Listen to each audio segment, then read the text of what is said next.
But in this room are a number of legislators, and if you follow legislation at all, you know that no one person does anything at the Capitol. How many of you watched the Super Bowl last Sunday? Anybody for the Kansas City Chiefs in here?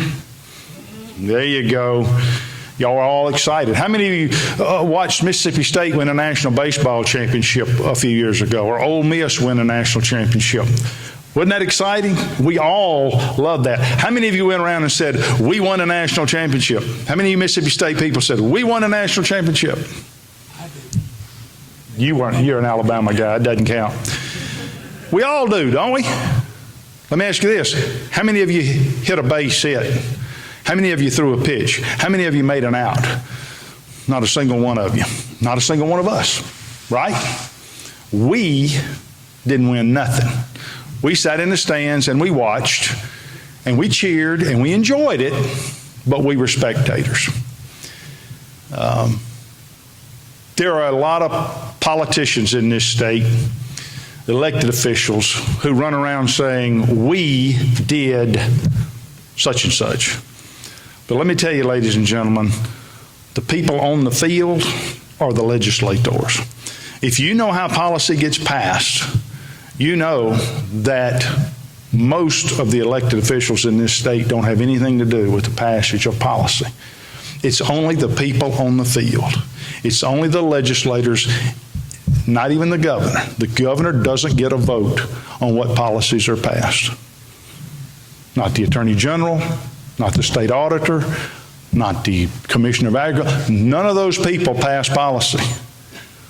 So all this talk about human trafficking, changing the flag, overturning Roe versus Wade, the education accomplishments that we've had, the largest tax cut in history, largest teacher pay raise in history. All of those things happened by these men and women who are legislators sitting at these tables right here. They're the ones playing the game. They're the ones on the field getting it done. And it's been my privilege to serve with them for the last 12 years. No one individual has done anything, and I can't take credit for anything other than being privileged to serve with these men and women who serve in the legislature, who helped us all pull together to get those things done. So when you hear people say, we won the game, we passed these bills, just remember, it's these men and women sitting at the table who did it. And it has been my privilege and honor to serve as their leader for the last 12 years. I could not have done anything by myself without them helping me along the way. So I want to say tonight how grateful I am to each of them for being here. These legislators could have been anywhere tonight. They get invitations to go to dinner, and some of them could have gone home. So the mere fact that they chose to come here tonight and be here with me is a great honor. I'm going to extend this a little bit longer and talk about the courage that some of them showed on changing the flag. I see Carl Oliver sitting right there. Carl Oliver was one of the first ones who called me and said, how you going to, I had already come out and said I was for changing the flag. Carl called and said, I'm thinking about changing the flag, thinking about voting. He called Jason. He said, how are you going to vote? And Jason said, I'm changing the flag. Carl said, I'll call you back. And 30 minutes later, he calls back. He said, I've been talking to my wife and my daughters. And Carl said, I will not always be a legislator, but I will forever be a father and a grandfather. And I do not want my family to be ashamed of how I vote. So not only am I going to vote to suspend the rules, I'm voting to change the flag. That takes courage. I see Lee Yancey sitting over there. Lee Yancey was receiving chemo treatment during that flag vote. I called him and I said, Lee, keep in mind, COVID was going on, ladies and gentlemen. This was the COVID year. He's at home. He's not even supposed to be in public. And I said, Lee, I just want you to know what's going on in the Capitol. He hadn't been there all year. I said, but we're coming up on a flag vote. I'm not expecting you to be here, but I just want to know. He said, I wouldn't miss it for the world. He had his daughter drive him to the Capitol into that sick place, both physically and mentally, and cast a vote to change the flag. Donnie Bell, John Lancaster sitting right there. Both of them, I said, I need your vote. Both of them were hesitant, like, hey, it's going to beat me. They prayed about it. Next morning they came in and said, you know, it's the right thing to do. If it beats me, it beats me, but I'm voting to change the flag. Richard Bennett, Kevin Felser, Kent McCarty back there. Kent was one of the ones driving the train. Kent was one of the first ones to come to me and say, hey, I think we ought to change the flag. He was one of the 4 people who brought the issue up. Kevin Felser comes to me and crying, saying, I can't do it. Next morning he comes back, he said, I've been praying about it. He said, it's the right thing to do. If it beats me, it beats me. Keep in mind, Kent and Kevin and John were been in the legislature 6 months.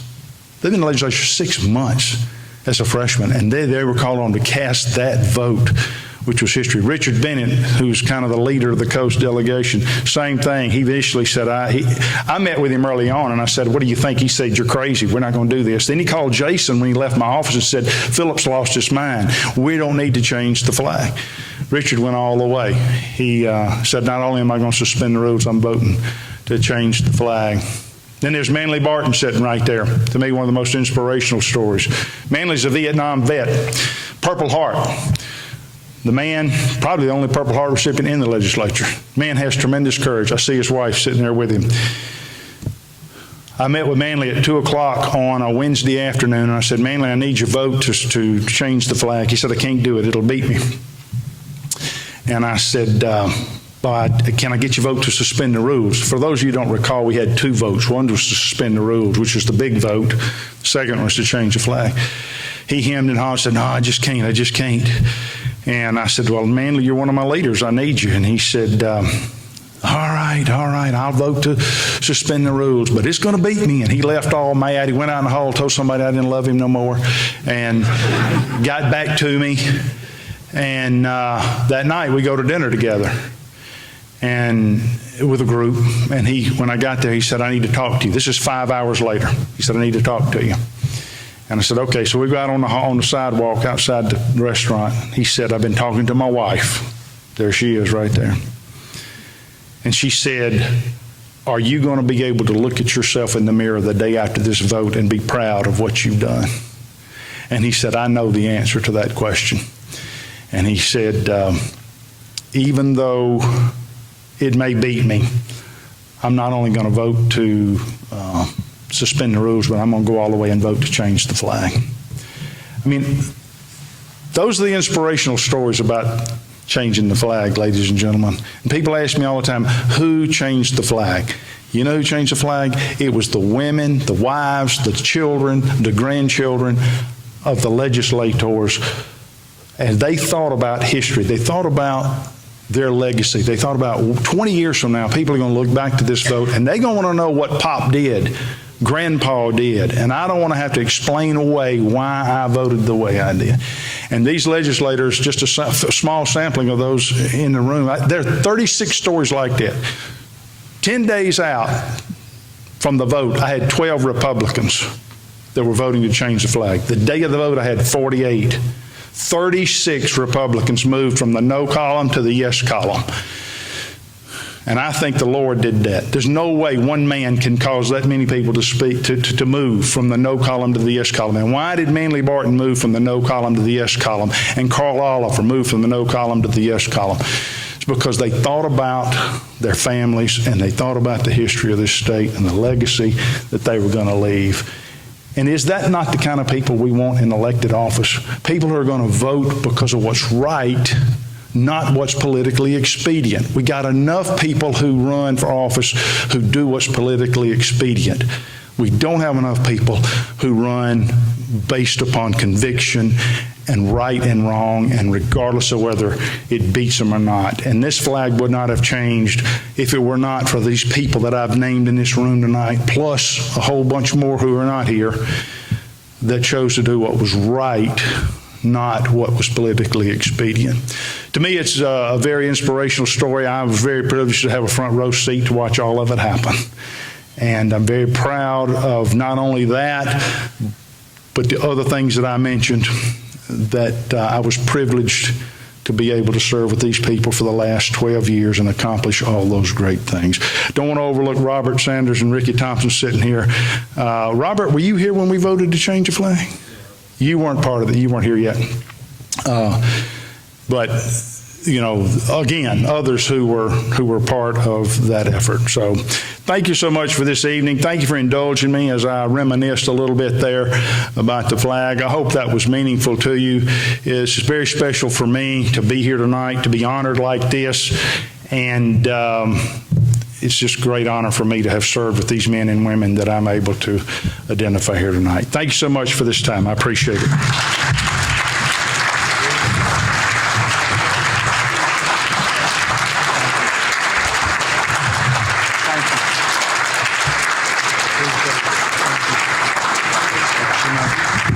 Mr. Speaker, for your service to the state of Mississippi and contribution this evening to journalism education in our state, we are proud to present you with the S. Gale Denley Memorial Journalism Award from the Mississippi Press Association and the MPA Educational Foundation. Thank you so much. Again. I appreciate it. Thank you. Yeah.